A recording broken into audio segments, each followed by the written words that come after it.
Good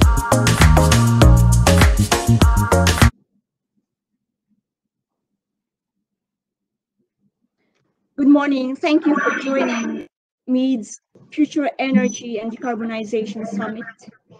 By 2050, there will be 2 billion more people in the planet, in addition to the hundreds of millions of people who are not yet connected to an electricity grid. These, along with the increased electrification in various sectors, including transportation, and the acceleration in urbanization and the adoption of digitalization, is expected to triple the demand for electricity by mid-century. My name is Jennifer Aguinaldo. I am MEED's Energy and Technology Editor, and I will be moderating this panel that seeks to paint a picture, piece together a picture in terms of how the energy sector, a major contributor to greenhouse gas emissions today, will evolve and become part of the solution to address climate challenge. Joining me are three distinguished panelists. I'll start with the first two. Joining me from Saudi Arabia, we have the Chief Investment Officer of Saudi Aramco Energy Ventures. Welcome, Bruce Niven. Thank you, Bruce. Joining us from Abu Dhabi, of course, is the Managing Director of Siemens Energy Middle East and the UAE, Dietmar Siersdorfer. He'll be joining us shortly. And our third panelist is Senior Director, Strategy and Planning, Secretary General of Emirates Energy Award at the Dubai Supreme Council of Energy, Taher Diab. Welcome, gentlemen, to this session. And before I start with the questions, I'd like to encourage our viewers to type in, to send questions and be part of the conversation. And we will try our best to answer those questions, time permitting, during the panel discussion. Right, Bruce, I'll start by asking you a question that I think everyone wants to ask. Sitting here in February 24, 2050, do you think you would be able to refer to Saudi Aramco as the erstwhile oil giant, or basically, can you paint a picture of what Saudi Aramco will be like in 2050? I know that you look after the energy ventures of Saudi Aramco, but just for the sake of framing the conversation today, what will Saudi Aramco be like by 2050 in terms of its carbon fuels, among others? Yeah, hi Jennifer. Good morning. Good morning, everyone. It's a pleasure to be here. You know, I think when we look ahead to 2050, you know, it's clear that the world and the world's energy system is going to be in a very different place from where it is today. You know, but there is still a wide range of different scenarios that could take. I think, you know, everybody's aware of the competitiveness today of renewable energy. We see electrification starting to, you know, make inroads into light-duty transport. But if you look at the scenarios, you know, the range of future possibilities, there's scenarios for total primary energy production coming from renewables ranging from 25% all the way to, say, 75%. And you know, the variables there are really around how technology evolves and also how regulators, you know, manage markets and support markets. So it's clear that I think the power sector and light duty vehicles will significantly electrify with renewables, but other parts of the global economy, there are many more competitive pathways in terms of technology. So when you look at heavy duty transport or industrial sectors or buildings, aviation, marine, you know, there are electrification pathways, but then there are also possible solutions with carbon capture, with hydrogen, with synthetic fuels, biofuels, nuclear energy, and how regulation, behaviors, even forestry and agricultural practices will also be part of the picture. So I think, you know, in terms of where Aramco is we will continue to be the world's premier oil and gas supplier, but we have to adapt to that future, and we have to also offer options to the world. So, you know, it could be hydrogen, it could be synthetic fuels. Interesting. Yeah. Your chief technology officer basically was talking yesterday about hydrogen being at world scale by 2030, and we'll get back to that point a bit later on. There will be a hydrogen session after our panel. Right. I think let's jump on to Taher. Hi, Taher. So Taher is a senior Hi, how are director. you? Good morning. Thank you. Taher, tell me about what do you think will be the role of the GCC or the MENA region in the overall energy landscape by 2050? Do you think, what role will regulatory frameworks play in terms of encouraging decarbonization of the energy sector? I think to start off, it's really important to understand what's been happening in this region in particular, aligning with a lot of the transition that is happening somewhere else in the world. I think this region effectively in the last 7 to 8 years have seen unprecedented growth, coupled with increased power generation, population, infrastructure, mega projects. But at the same time, there has been actually practices and programs and projects that has taken off to support low carbon economy and sustainable development in the long run.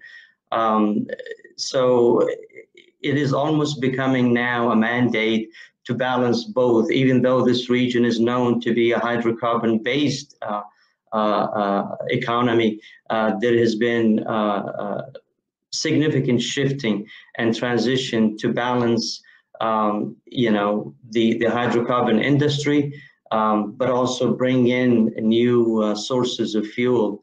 And we see that in a lot of the projects that has taken place, whether it's in Dubai or Abu Dhabi or in Saudi Arabia. And I see that trend continuing. And it's probably going to take even stronger leaps into reaching, let's say, considerable reduction of carbon emissions or greenhouse gases effect on this region. But at the same time, from a technical point of view and from a financial point of view, you need to address the cost benefit analysis, but also what it takes and how you can phase your transition in a smart way, where you can, make sure that it's going to continue and that is a sustainable path. Right. If I may ask this question, what's your opinion in terms of the conversations around introducing carbon taxation or carbon trading as one way to encourage the transition of the energy sector into renewable energy? Is that too early, or is the market ready for it? How are regulators? Well, this carbon credit or the cap program is nothing new. I think you have some parts of the world that apply this, relevantly speaking. I mean, not a huge scale, but you take a step back and you think about whether it's carbon taxation or capping a certain limit on industry in relation to their emissions. I think the proactive approach is to look into reduction of carbon at the source, rather than just think about almost penalizing industry or trying to force it through monetary program, which is taxation. So I think it should begin from looking at the source of the emissions, improving how the energy sector manages their emissions throughout the supply chain cycle. So if we look at the oil and gas industry, for example, looking at the E&P, the exploration production activities, that's where most of the emissions come from. And then look at also downstream, especially with the refineries and the petrochemical. And I see that there's a lot that is taking place. if we go back, let's say 10 years ago, especially in this region. So I would say in this period of time, there has been substantial movement that is reflected in programs and projects, not just really announcement and talk, especially in the UAE as well. But carbon tax, carbon credit is another one. It's something we've always addressed, even here at the Supreme Council of Energy. And to be honest with you, there is a lot to be done before we can even reach, let's say, a mature market and a mechanism that can help. So there are issues related to incentivizing the industry, which I think should be the starting point. But again, it's something that we have it on the radar. There are certain elements that needs to come together, and then the regulatory framework would have to be also addressed to drive this and give it that momentum. So is it possible, Bruce? that an economy can choose both and not have to choose between carbon trading or cutting carbons being produced? So the Saudi Arabia energy minister basically said, I think a year or two ago, that they are looking at carbon trading as an option. Is there anything you can say about this topic, Bruce? I think carbon taxes or carbon markets are certainly one mechanism that governments can adopt. I think there's a whole range of regulatory interventions actually that are required. It's also about building standards, energy efficiency standards, as well as supporting development of some of the enabling infrastructure. So, power grids, or even infrastructure for hydrogen systems, or even carbon capture infrastructure. In those latter two cases, I think, there will be government support needed to really catalyze the development of those pathways.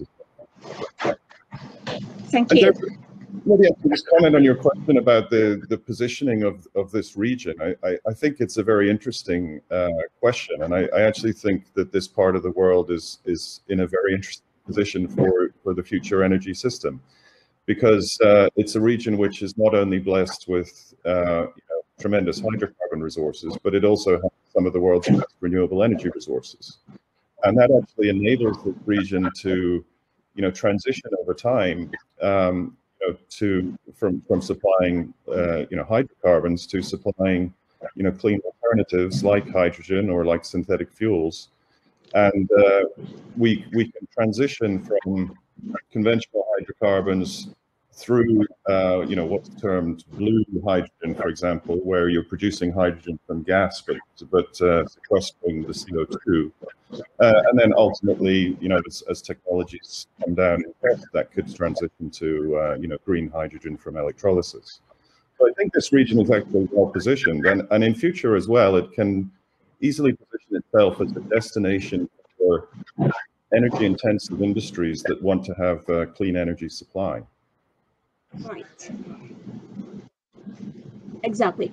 Yeah, there's a question in terms of what is missing in the mix for reaching the needed scalability of CCU and CCS. We might answer that question as we go into the topic of investments. So definitely there's multi-trillion-dollar investment required to decarbonize the energy sector. Bruce, I can give us a clear idea in terms of the size of the venture capital of Saudi Aramco, and what areas or products have you been focusing in the past, and if you can give us a picture on what you might be focusing in the next 5-10 years.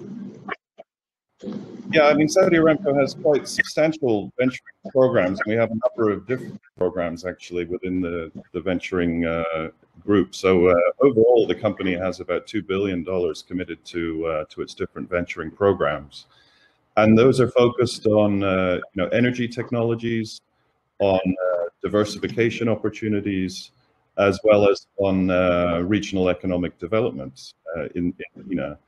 And we also participate in OGCI Climate Investments, which is a $1 billion joint venture initiative with 13 oil and gas companies focused on, climate solutions. So in terms of sustainability, it's a major focus for us, both within our own programs as well as OGCI.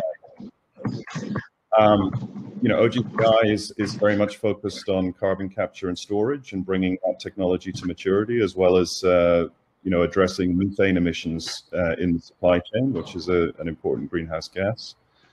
And I think we also look at those areas. We also are investing into renewables. We have investment in a company called NextWave in Germany, which is a much more efficient way of making silicon PV wafer. We have an investment in Form Energy, which is a long duration grid energy storage technology. We have, investment in inflow control, which is just a different way of producing oil from our wells. It increases oil production, but it also actually decreases the carbon footprint associated with producing oil. We've made investment in a company called Oxygen, which is a more efficient way of aerating wastewater, which actually can consume as much as 2% of energy consumption in developed markets, and it reduces that by 70%. So we have quite a wide-ranging set of focus areas, but very much focused on what can address Saudi Aramco's situation, which is a little bit different from many of the other oil and gas companies who have more gas in their portfolio versus oil, and we're more focused on the transportation end-use market rather than the power end-use market. So the solutions we invest in are a bit different from what some of our peers are looking at. Interesting. Certainly hydrogen and synthetic fuels, yes, we're clearly interested in that area, and we have investments in the pipeline in that sector. Right. So Taher, if we can take on that question regarding what are the factors that contributed to Dubai being able to attract this level of investments, and is it expected to continue? And if this trend is going to continue, we're gonna see negative prices for solar in 2050. What can you say? Not to that extent, but I mean, you have to remember there are elements that helped, bring in competitive pricing for this region and Dubai in particular. I mean, when we started a lot of the projects about 6 years ago, which is a very short period, really, we went in with 13 megawatt, which is only a trial.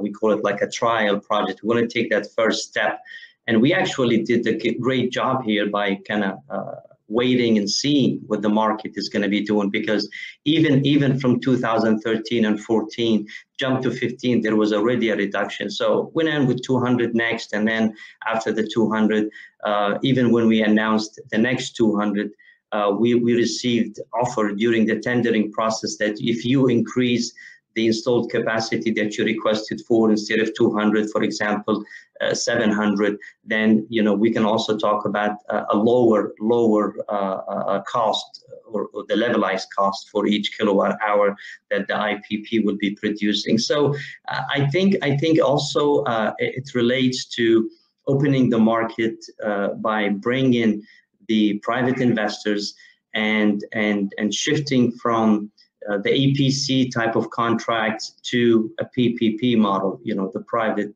public partnership.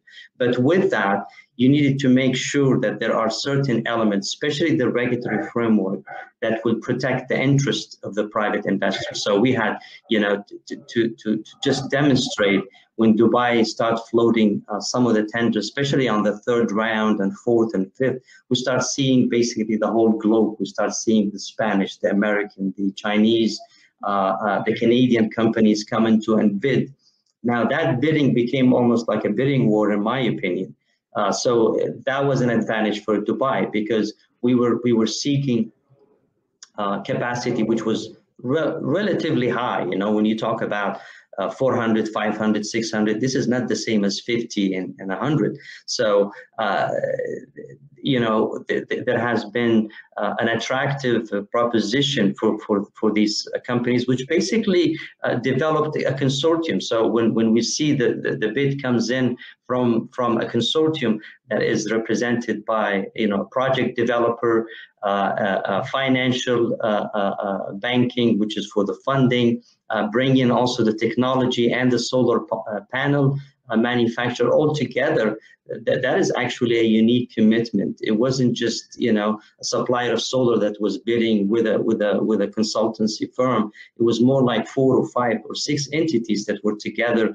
And, you know, we start seeing, you know, Japanese banks and Chinese banks supporting these tenders and really move the market and create a lot of the green jobs in this market. But I would say the clear vision, the also excellent tendering process, which was very transparent, and the protection of the rights of the investors, what helped really bring in a lot of these attractive prices.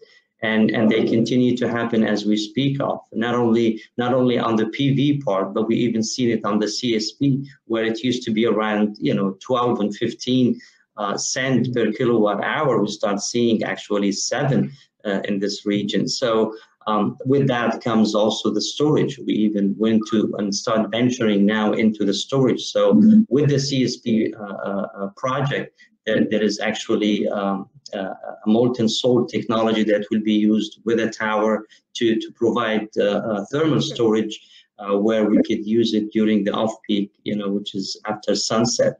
Talk about 10 to 12 hours. So, you know, we see a lot of technologies that has actually, you know, broken ground in this region, even though, you know, there wasn't a lot around to really kind of benchmark with. I always say that the specific setup of this area, the energy intensity, which is very high, does not compare to Europe and the US, and you have to play all these factors together. But I think at the end of the day, we've been seeing a lot of success stories. Even hydrogen, you know, we talk about hydrogen. There is already a pilot in Dubai for 250 megawatt, which is a storage plus hydrogen production, a collaboration between DEWA and Siemens, and that's a great one. We also have the storage technology being developed right now. We have hydro, which is really kind of new to this area, you know, by basically setting up 2 reservoirs, man-made, where we could start using, you know, the hydraulic engineering for generating hydro. So there has been ventures, but really it has been demonstrated, and it's working as we speak of in the pipeline for development and construction. Exactly. So I think if the region is able to keep it, although we've seen a slowdown in awards of renewable energy contracts last year, I think if the momentum will return and we're able to keep that momentum, then I think the possibility of the Middle East, of the GCC becoming a heartland for renewable energy, and then of course combine that with hydrogen, given the amount of preparations and interest in the region in terms of building infrastructure and supply chain for hydrogen, then yeah, I think the region will be playing a different important role by 2050.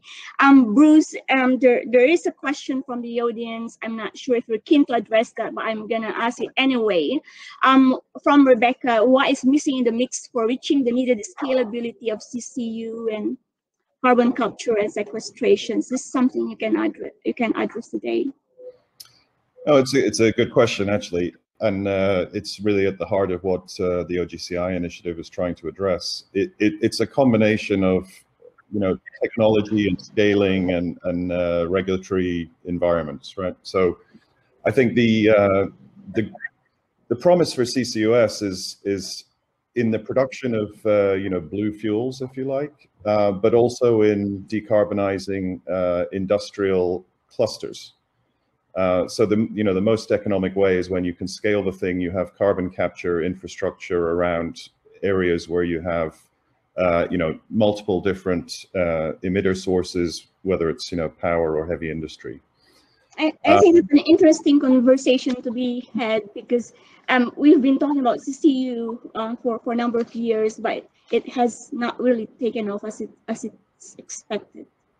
Yeah, well, it is starting to. So you see, for example, in the United States, you now have the 45Q credit, right? So the OGCI has actually invested into a number of projects there, which are taking advantage of that, which actually become economic to do CCUS in those projects at that level of incentive. There are not there are many parts of the world where there are not regulatory regimes that really make it viable to build these projects.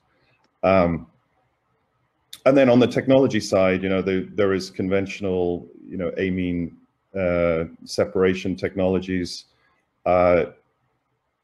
There's still more to be done to bring the cost down and to bring the next generation of technologies up to scale. So again, OGCI is working on those things, and it's also working on standardizing the approaches and the characterization of subsurface, storage, reservoirs and so on, for want of a better word, to make sure that if carbon is sequestered underground, that it's done safely and securely and will stay there for a very long time. So there's a number of elements that have to come together to really scale it, but I would say that we are seeing more and more of these projects start to be initiated, and that will bring the cost down, and as regulatory regimes, we will see more and more CCUS coming into the market. Thank you. I think there's a good comment from one of our audience. He says that while the primary goal of emission trading is to reduce GHG emissions, a well-designed and operational emission trading scheme would deliver substantial environment, economic co-benefits, including cleaner air, improving resource efficiency, and last but not least, creating jobs. I think job creation is a very important area of discussion here. I mean, we've always had the criticism, especially in the oil and gas sector, over the past years, that it has not been creating enough jobs for locals, for everyone, given that given the nature of the business itself. I mean, all this transition into new energy technologies will be creating opportunities for new jobs. Is that correct, Bruce? Yeah, I certainly think that there are, of course, there's job creation opportunities when you start developing, solar and wind projects and so on. I think there are bigger opportunities for job creation in this region through economic diversification in a wide range of other areas than necessarily what renewables are going to provide, but they will contribute. Yeah. Interesting. Right. While we're waiting for some of our other panelists to come back on, is there something we can learn from the recent event in Texas? How could that have been averted? Is there some? I think it's an interesting current event. Is there anything for you to say? It's a failure of so many different elements of the energy system, isn't it? Yeah, I mean, I'm not an expert on Texas and exactly what happened there, but as far as I understand it, I think it's a little bit of a, Texas has a very much a market-based mechanism in its energy system. It has its own grid, which is really not connected to the rest of the US. And it was a bit of a market failure in that essentially the incentives were not there for the producers of energy to have capacity or to weatherize their systems for a 10-year event. And when you're building energy infrastructure, you're building it for a 40-year future. So you have to have systems which are able to give you security through these once in a century or once in a few decades type of events, and it just wasn't set up to do that.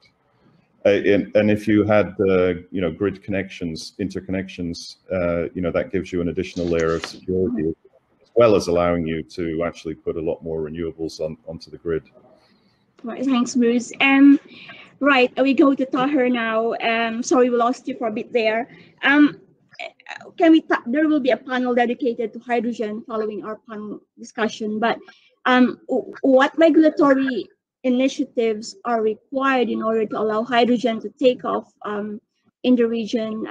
Will it be the new oil? This is something that people have been asking about. What are your thoughts on this topic, and on green hydrogen in particular, Taher? I'm sorry, Jennifer, but I'm really keen on the issue that happened in Texas, and I've been following that closely because it's very similar to what we could expect in the future. So let me just give you a quick rundown about, you know, what happened, some of the facts about Texas, and then, you know, what are some of the lessons learned, because I think even the participant would love to hear something like this. This is a real case scenario. This is not something that, you know, happened and we forecasted. So Texas, as you know, is it's one of the largest states, the second one, population and size, known well to be the intensive hydrocarbon industry. That's where all the refineries and the oil and gas production happens, with all the ports and the marine services. Now, Texas is not known for heavy snow. Last time that they had an incident where, you know, they had the snow, not to the scale of what happened last week, was in 2011, and there should have been some things addressed, but I will explain why it wasn't. Let's remember also that the way utility companies work in the States, and Texas is one of them, they're actually private companies. They are not like, you know, what you see here in this region. So cost is a factor, and then, you know, the bottom line, the profit margin, is also another one. It's interesting to know that Austin, which is one of the areas that was also badly affected, you're talking about 3 million people without power or water for consistently a week. And even though the electricity came back a day or two ago, some of the water issue as far as supply, it's still ongoing. Not to mention all the damages that has taken place to the residential houses, because, you know, a lot of the homes that were not really designed to cope with freezing temperature of -3 and -10 Celsius. Now, 20% of the power generation for the area of Texas and even Austin is about 20% from renewable. Particularly, the 20% is from wind turbines. Now, these wind turbines froze, and you say, well, why? It's because they just did not have the winterization, you know, basically the insulation required to cope with the weather like that, because it's not known to be the case. You know, Texas is pretty much similar to here as far as weather, except maybe our summer is much warmer than theirs. Now, in the north, you say there are wind power, and there are turbines that work. And the only difference is, you know, the carbon fiber would be used for the propellers, and then of course insulation of the turbine itself that sits on the top of the tower is also made. Now, add to that, so you got 20% that shut down, okay, and you also have gas supply that will run the power plant. Now, this gas supply network that feeds it also froze. So there was a malfunction of the network of the gas supply, coupled with some of the shutdowns that took place at the refineries, but also on some of the power plants. So you're talking about complete outage, okay? And there is also another 20% share of solar in Texas. So you're talking about really 60% or 60% plus is from gas, and the rest is renewable. Yeah. Now, Taher, for the interest of time, yeah, I think, thank you for the analysis. So I think the bottom line here, what we're saying is, in 2050, this shouldn't, even today, it shouldn't happen, even more so in 2050, right? Dietmar should have been able to elaborate in terms of what AI could have done in terms of helping avert this kind of tragedy in Texas. Do you agree? Right. Taher, there's a question here which I hope you can address. It's about the coal share in the energy mix of the UAE. Someone seems to want to know about the status of the Dubai-fired plant, coal-fired plants in Dubai. Is that something you can comment on? Yeah, we do get a lot of inquiries about Dubai pursuing, their energy mix to have a share of clean coal. Now, when we started the strategy development about security of supply for the Emirate of Dubai, that process started in 2011, technically speaking, right after the setup of the office in 2010. It was about, making sure that for the next 30 years or so, that's why we call it Dubai Integrated Energy Strategy 2030, that there would be measures and contingency planning where if any of the sources somehow got interrupted, because remember, Dubai is a net importer of energy as far as hydrocarbon. We get our gas supply from across the border, Abu Dhabi and Qatar, through pipelines. So, and 99% of our power generation back then was from gas generation. We didn't have solar like now. We didn't have a plan to include some of the fuel sources that would help security of supply. So the decision was about security of supply. But let me tell you also and inform the audience here that we're very careful about the clean coal power plant. So it has an option of a hybrid, so it can run on gas. We can do that as well. The clean coal has certain requirements, so it meets the European standards and WHO standards as far as air quality. The type of coal that we're getting is one of the highest qualities, meaning the lowest level of ash and moisture content, and gives you the highest value of BTU. I will use the Texas example for the Dubai case. If we ever have an issue with the gas pipeline, for some reason, we don't know. I mean, things happen. Sometimes operational issues happen at the source and can actually stop for a day or a week, or we don't know. Like the case of Texas was a week. Can you imagine Dubai without power for a week? That's unheard of. And not only that, but if you live in Dubai, there is hardly any blackout or even brownout. I mean, if there is ever, let's say a blackout or a power interruption in a certain area, it doesn't last more than a few minutes. So the idea was to always have a backup if something, could not deliver. This is the same with solar. I mean, at some point, until the storage technology matures and becomes competitive, technically and price-wise, we might not have, solar performance that can generate a base load certain days where we have 2 or 3 days of dust or maybe cloud, So the idea of the coal is really a strategic decision to make sure that the security of supply will not be interrupted if we ever have a failure of any of the 3 or 4 elements. So we have CSP, we have PV, we have clean coal, and we have gas. So therefore, any of these can basically take over in case any of them dropped out for whatever reason. So again, I stress the point, a strategic decision for ensuring the security of supply, but also meeting all the quality standards of air emissions. So Taher, just to answer the question, so the Hashan is under construction and the first 600 megawatt is about to come online. The next planned one is under review. Is that correct to say?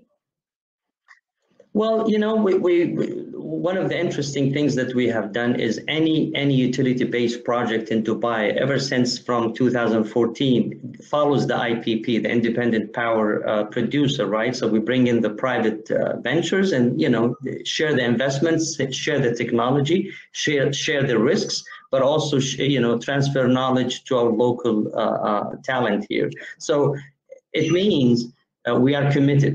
When you sign a 35-year agreement, for example, in this case for the coal power plant, it needed to be on take or pay option. So once that plant start operating, the 600 megawatt that you mentioned, there will be power produced and has to be fed into the local grid. And therefore, we are committed financially to use that. But you know, even the second phase, as I mentioned, it's already there because it's in the agreement. I think any issues related to environmental quality impact has been minimized to the maximum. Right. And that was something even the leadership had ensured with our management that it would be delivered accordingly. Thank you, Taher. But again, you know, it's all about security of supply. Sometimes you have to weigh the cost and the benefits and the pros and cons, and sometimes you have to make a decision. Right.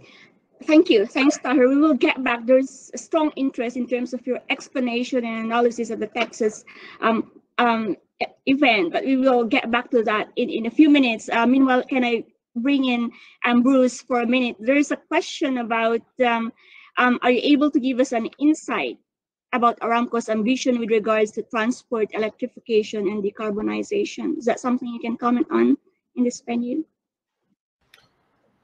Yeah, I mean, I think that you know, we see the trend in electrification of light duty vehicles, but when you look at other sectors of transport, as I said earlier, it's not at all clear that electrification is going to be the winner. It could be, but when you look at you know, heavy duty transport, marine, and aviation, they're much more difficult sectors to electrify. And those three between them are you know, more than the you know, fuel consumption and greenhouse gas emissions from the light duty sector. So, you know, for those areas of you know, decarbonization is required, then you have to look to things like hydrogen or synthetic fuels or biofuels as alternatives, and electrification may also play a role within those sectors. So yeah, we will you know, intend to supply those options going forward. Right, thank you, Bruce. Right, so we get back to the Texas analysis of Taher. Yeah, I think you were mentioning about 20% coming from solar. I think that's where we stopped a moment ago. And then if you can carry on with your analysis of. Yeah, I was saying that, you know, it is actually favorable, and it's great that Texas has, you know, 40+% coming from renewables between solar and wind, and the rest is from gas. I mean, that's actually, you can, relatively speaking, if you bench, you know, even look globally, that's a very good mix, you know, because they're favoring a lot. We're not talking about 5, 10%, we're talking about 40%. And of course, then the environment helps. So Texas is flat. There's a lot of wind, and you know, wind power thrives there. Similar to having big land, vast land, and sun. So the solar also made good ground there. But my point was how, you know, the three mix, which was actually sufficient when you have such three. Normally one would disappear, and the other two would back up and continue. In the case of Texas, the unforeseen weather conditions were actually an issue. Add to it also that Texas is the only state that is not connected to the national electricity grid, so they couldn't actually connect and get that backup, which created another issue. That's where the regulatory regime comes into play. So between the private operators, which is the utility companies, and the commission in Texas for the electricity regulations, failed really to make sure that these companies can winterize their system to cope with what happened in 2011, because we did have a case in 2011. It wasn't as bad as this one, but there was also a power outage. But that also can bring up spotlights or expose how a regulatory framework need to make sure that even the private companies don't look at only their bottom lines, because there is cost involved. When you winterize your system, there's a lot of installation, there is a lot of requirement and equipment that will, you know, add to your operation and maintenance, and you're doing that not for something that happens every year, you're doing it for something that happens maybe 10, 15 years. But we actually thought about this deeply here at the Dubai Supreme Council, because we thought, wow, you know, so this is a state where it's well known for production of gas. The refineries also get shut down. But they also have considerable amount of renewable. And with all that, everything failed. But it has a lot to do with not really employing the upgrade of the system, and to be out of the national grid, which in the case of Dubai, we are connected to the national grid by the federal agency here. But I tell you, there is a lot of lesson learned that came out in Texas, where people are calling for a stronger push by the regulatory regime, but also a pressure on the utility companies to employ that strategic contingency, where if one fuel source fails, the other one can come in and back up. We don't foresee the same weather disturbance occurring in our region, but do you think if something happens, do you think the current state of the energy market and sector not just in the UAE but in the GCC, if you can comment about that, do you think we're ready? Do you think that will never happen? I mean, that is a main issue here, because water also depends on electricity, particularly in this region. Right. Yes. So water, for the most part, is a cogeneration. It's almost like a byproduct of power generation. So they're coupled together. But the issue for here, it's not as much as failure of the system completely, because we're still operating at the majority share of gas in the region and in the UAE anyway. But as we bring in these ambitious targets for solar, because remember, Dubai, for example, in a very short period, right now we're having around 1,500 megawatt of installed capacity up and running, feeding the grid from solar, and we have more than 3,000 in the pipeline now through agreed projects, and it's being developed as we speak of. So 5,000 megawatt, which is almost 50% of what we have now as a total capacity in Dubai. By 2030, you will have additional 5,000 megawatt from renewables. So my point was, when we reach that stage and your shares start being represented by a big portion in renewable, we may not have snow or extreme cold weather, but don't forget also we have the other aspect of it. We have extreme heat in the summertime, and we also have dust and cloudy days. So that's where the performance of the panels can go down dramatically and not give you the peak energy that you expect from them working, let's say 365. Now, generally speaking, looking at our installed capacity right now, it's been operating actually very efficiently, and it meets the peak load that was agreed upon with the supplier. But who's to say that we may have days where we just have complete sandstorm or cloud, which decrease the performance, and therefore that percentage that we want it to be, whether it's 20% or 30%. I mean, our target is to pursue 25% in 9 years. It would have to be compensated from gas. So, I believe in balancing the energy mix. I think, solar has made great grounds. It has come down in cost, but also improved in the efficiency.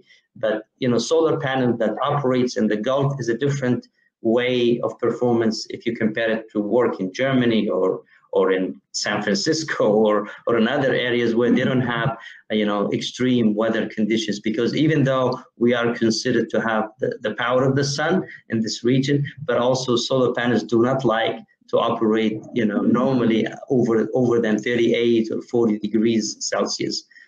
They like to be in the range of 30 normally, and with clear visibility. Yeah, and I think that opens up. Sure. Thanks, Taher. I think that also opens up the conversation in terms of the importance, significance of having an interconnected electricity network in the GCC and across the region. And Bruce, a question for you, or maybe even Taher, what are the typical barriers that you see in the adoption of innovative technologies for decarbonization, such as blue hydrogen, in the context of the MENA region? Yeah, I mean, with hydrogen specifically, it's both sort of technology, regulatory regimes, as well as kind of the chicken and egg infrastructure problem. So, you know, where if you're going to invest a lot in the supply side, you know, where is the demand going to come from without a network of you know, hydrogen fueling stations, for example? I think that those things can be overcome. There are opportunities to you know, put hydrogen into the existing system in you know, blending it with gas for heating or power distribution, for example. So that can be an easy way to start it, or you can target you know, converting large fleets and having centralized fueling stations there. It's still you know, hydrogen is still costly, and so technologies need to evolve across the supply chain. So it's in production, where today I think blue hydrogen has an advantage over green still, but you know, looking 10, 15 years out, that may change. So carbon capture technologies are part of the blue hydrogen production, but technologies to transport hydrogen, to store hydrogen, to compress hydrogen, and in the end use systems and fuel cells, all of those things across the value chain, you know, still need to come down further to make it a mass market proposition. Thank you, Bruce. We got about 5-7 minutes left. Back to you, Taher, you're the man of the hour. There's, I think there are 2 remaining questions in terms of how does electric vehicles fit into the overall regulatory framework and regulations, and what role will it play in the decarbonization goal of Dubai or the UAE?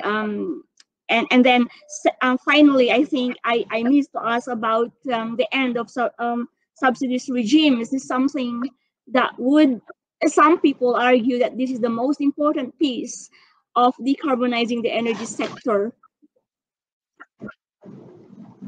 I really want to get into the EV issue. It's a very interesting subject, and I think it has made excellent stride in this region. I mean, you know, we have to remember one thing. We still have not reached electric vehicles that can meet the requirement and the financial limits, let's say, of everybody's on the street. So Tesla is definitely given the credit. I give credit to Elon Musk to really change the mindset and bring the Tesla models. But even with the production of the lower end, which is, even though advertised at $35,000, it really doesn't walk out of the showroom before you you know, add up some few options.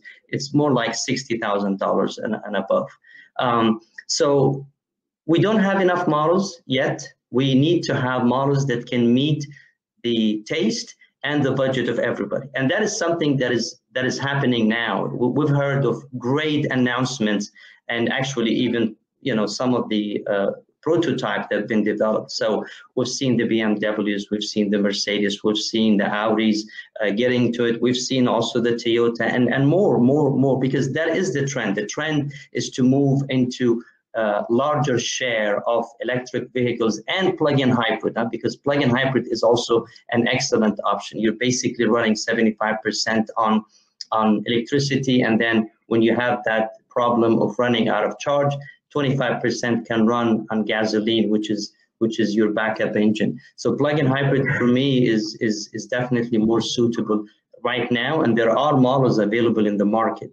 Now, in Dubai, what we did is we wanted to create the market. So one of the things that we started back in 2016 is we actually mandated the government entities with large fleets, like the RTA and the like, to start buying or leasing, if they do lease, 10% of their annual requirement to be designated for EV or hybrid.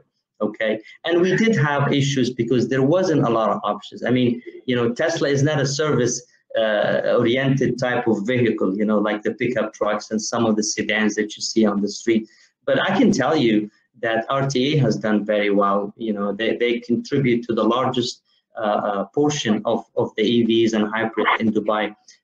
We started less than 100 cars in 2015, And now we have more than 8,500 cars registered in Dubai that are EV and hybrids. And I also have to point out, when Tesla chose Dubai, it's because they can see that there is a regulatory framework that is really driving that, and the government has set I think it's an amazing milestone for Dubai. For 1 minute, Taher, are you able to comment in terms of the need to end the subsidies regime, or is that too controversial a topic?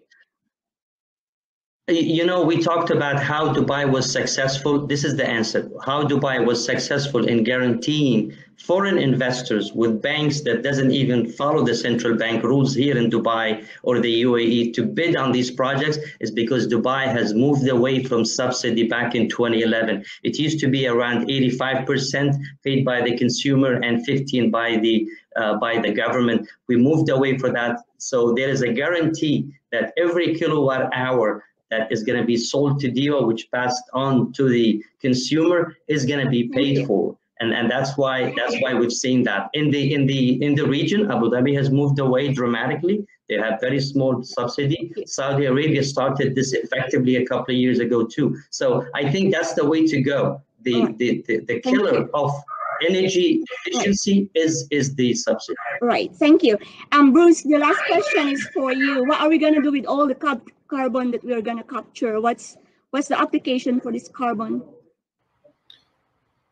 So a large part of it can be stored underground.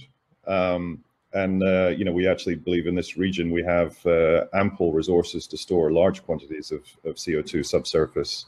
You know, that can be into different types of formations. It can be as liquid CO2, or it can be mineralized underground in some cases. I think then there's a whole category of applications where you actually try to, you know, use CO2 in products.